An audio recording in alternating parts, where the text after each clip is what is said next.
Et quand tu regardes ça, tu te dis, mais c'est qui ces gens? Toi, ils parlent. L'insécurité, justement, c'est eux. L'insécurité, c'est l'injustice sociale. C'est des gens qui regardent des vitrines pleines et qui n'arrivent pas à bouffer et qui, au bout d'un moment, vont se servir.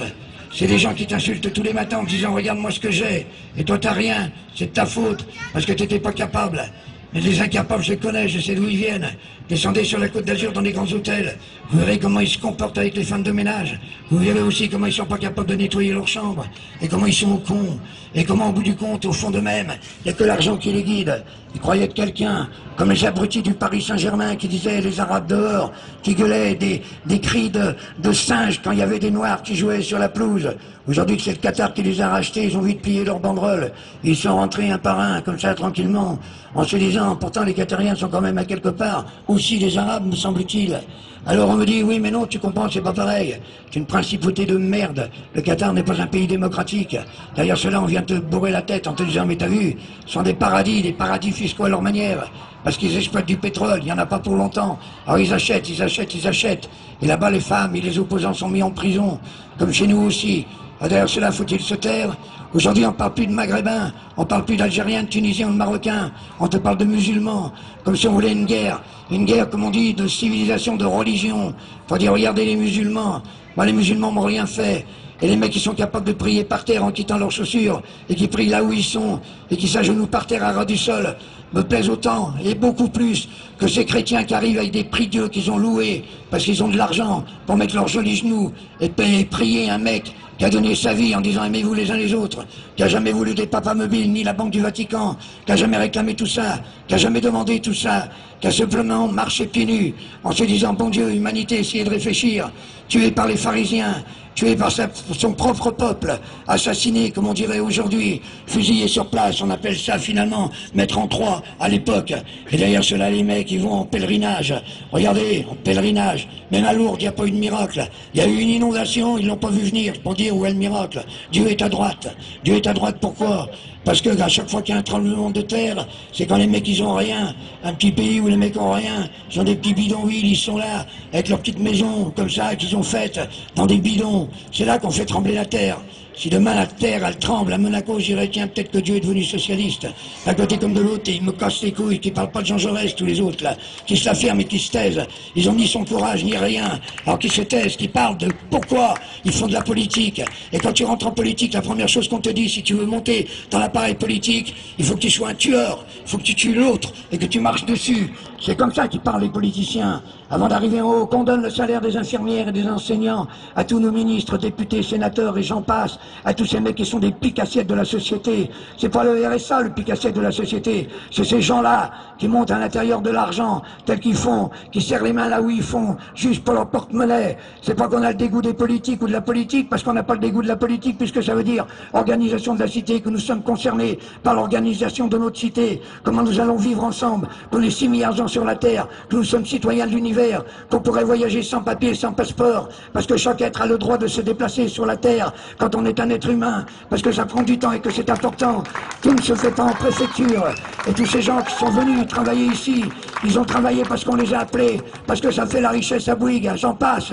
Aujourd'hui, ils ont fait des gosses. Alors c'est les gosses qu'on accuse, parce qu'ils n'arrivent pas à se retrouver dans cet immense bordel. En périphérie, la drogue, pourquoi elle fonctionne? Parce que tous les mecs du Vésinet ou d'ailleurs, la petite bourgeoisie latente, s'envoient en fumette comme ça, et puis on retrouve ça dans des grands cocktails de riches, et on va se servir en banlieue, à Marseille ou ailleurs. On n'arrête pas. Le vrai, celui qui a l'argent, celui qui possède, celui qui tue, celui qui fait disparaître, celui qui fait tuer comme il veut, quand il veut. On prend des gamins de 12 ans pour faire les guetteurs, parce que le gamin il gagne 100 € par jour, et que ça nourrit toute la famille. On va quand même comprendre quelque chose, qu'on vit dans un monde d'argent, et que les gamins ils regardent les vitrines pleines, et qu'ils pourront jamais s'acheter ça. Alors ils sont capables de déborder à tous les niveaux, parce qu'ils se disent pourquoi pas moi. Il faudrait leur dire à quelque part, que ce n'est pas l'argent qui fait l'homme. Mais comment veux-tu que je te dise? Comment veux-tu que j'explique? À 60 ans, viens plus m'emmerder maintenant. À 20 ans, on me disait tu verras quand tu auras 60 ans. J'en ai 60. Maintenant, on me dit tu verras quand tu auras 80 ans. Quand j'en aurai 100, on me dira tu verras quand tu en auras 110. Je monterai sur un tonneau pour leur dire merde, comme j'ai envie de leur dire merde. Comme j'aurais passé ma vie à leur dire merde, pour pas suivre leur chemin, parce que je les emmerde. N'oubliez jamais que ceux qui ont des matraques comme ça, et ceux qu'on appelle CRS sont jamais que des fils de prolétaires qui n'avaient plus de boulot. Et c'est la seule chose qu'ils ont trouvée. Alors on leur vide la tête jusqu'à quand ils se retrouvent dans une manifestation à charger leur propre père. Parce qu'il n'y a pas le choix au nom de la nation, de l'État et de tout ce qu'on pourra dire. Quand tu regardes tout cela, tu te dis au fond de toi-même, bravo! Comment se fait-il? Alors c'est vrai que derrière cela, nous sommes juste un peuple. Et que les peuples se ressemblent. Et que ça prendra du temps et du temps. Ne brûle pas trop ton argent même, c'est peut-être bien de le brûler, mais si on en a besoin, c'est bien de l'avoir. Parce qu'on ne va pas jouer les Gainsbourg non plus, surtout pas en pleine rue. Mais derrière cela, je me dis au fond de moi-même, pourquoi on en est là? Je ne sais pas. Peut-être qu'il faudrait brûler nos papiers, nos passeports, je ne sais pas. Peut-être qu'il faudrait faire autrement ou autre chose. Mais derrière cela, fais gaffe parce qu'après, si on le prend pour là, ça va chier pour moi. Mais je me dis au fond de moi-même, nous sommes quand même une vérité. Moi, je suis un homme seul. Mais je vais au bout de ma solitude, dans le sens que j'ai besoin de vous, dans le sens que l'humanité, c'est nous. Et qu'on doit construire ce monde incroyable. Un bébé, quand il naît, c'est juste un bébé. Et ce bébé, il est ni raciste, ni rien. Il est là, il est bébé. Et puis tu vois le père qui lui dit, ah, quand il sera grand, tu voteras Front National. Hein, quand il sera grand, tu voteras Front National. Et le bébé, qu'est-ce qu'il fait? Il chie. Voilà, c'est tout.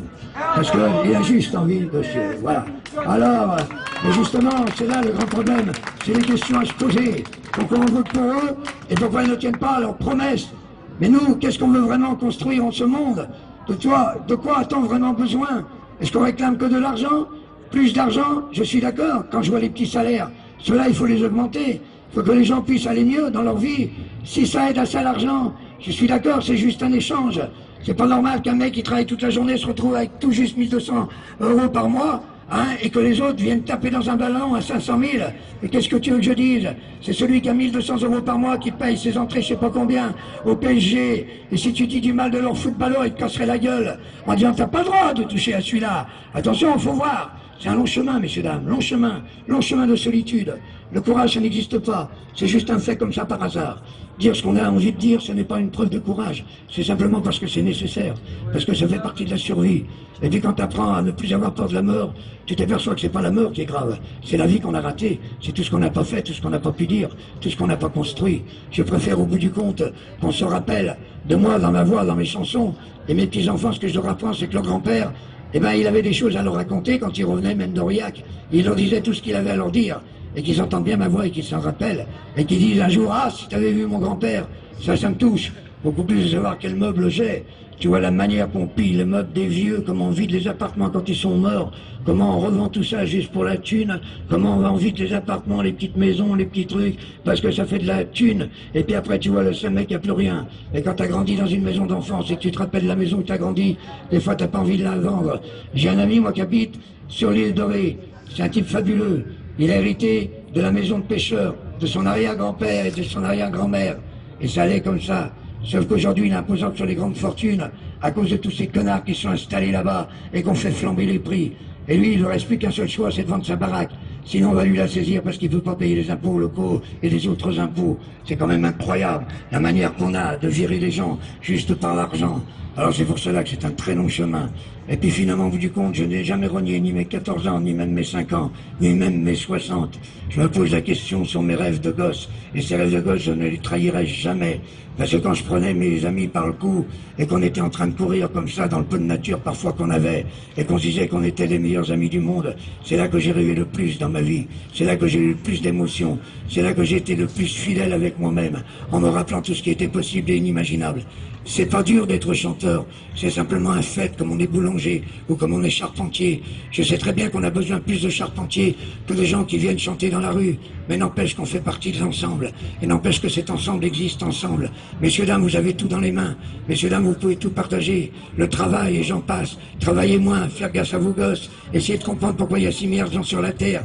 Dis non au patronat d'un seul coup. Je rêve qu'on dise d'un seul coup que tous les gens se lèvent, que tous les syndicats du monde, mais ils n'en sont pas capables, se lèvent en même temps en disant nous allons faire une grève internationale et nous allons tous arrêter de travailler au même moment dans le monde entier. On verra des gamins de 6 ans qui sont en train de coudre des pompes que nos enfants achètent dans les supermarchés de leurs 6 ans. Pourquoi? Pour même pas 10 € par mois, pour essayer de nourrir la famille, parce que ce sont des familles nombreuses.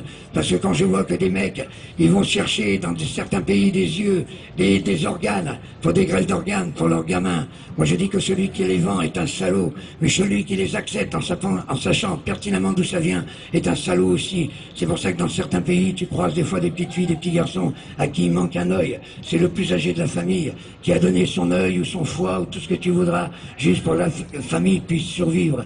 Ils savent très bien comment ils font, ces vendeurs d'organes, comme ces vendeurs d'armes.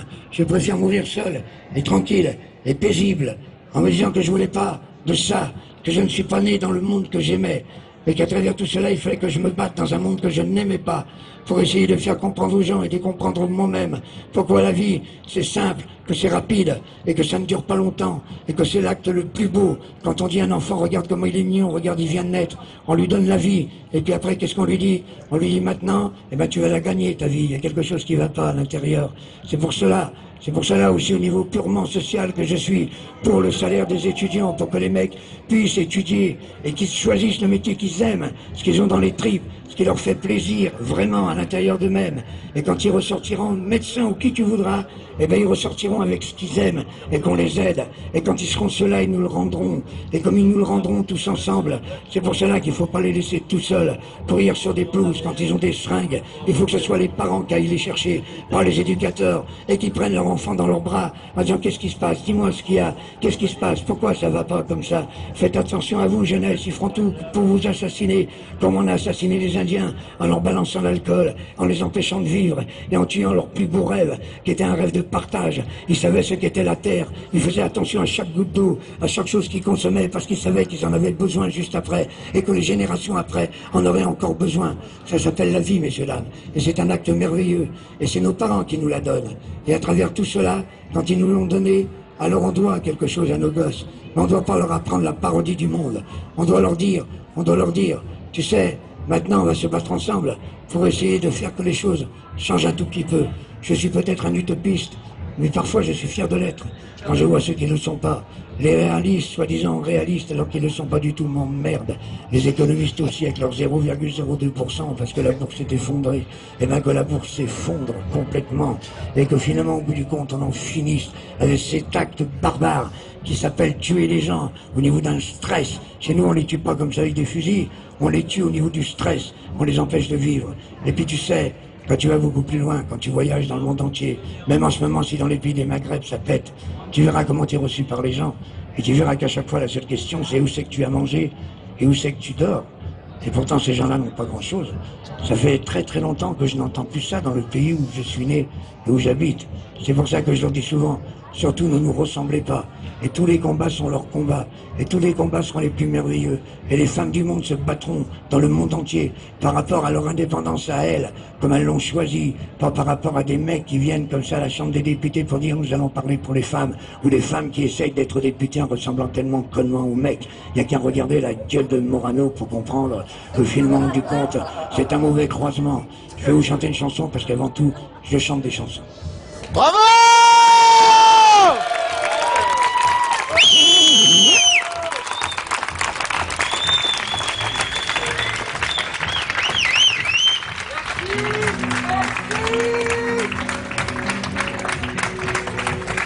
Coréac, c'est surtout ça. Hein.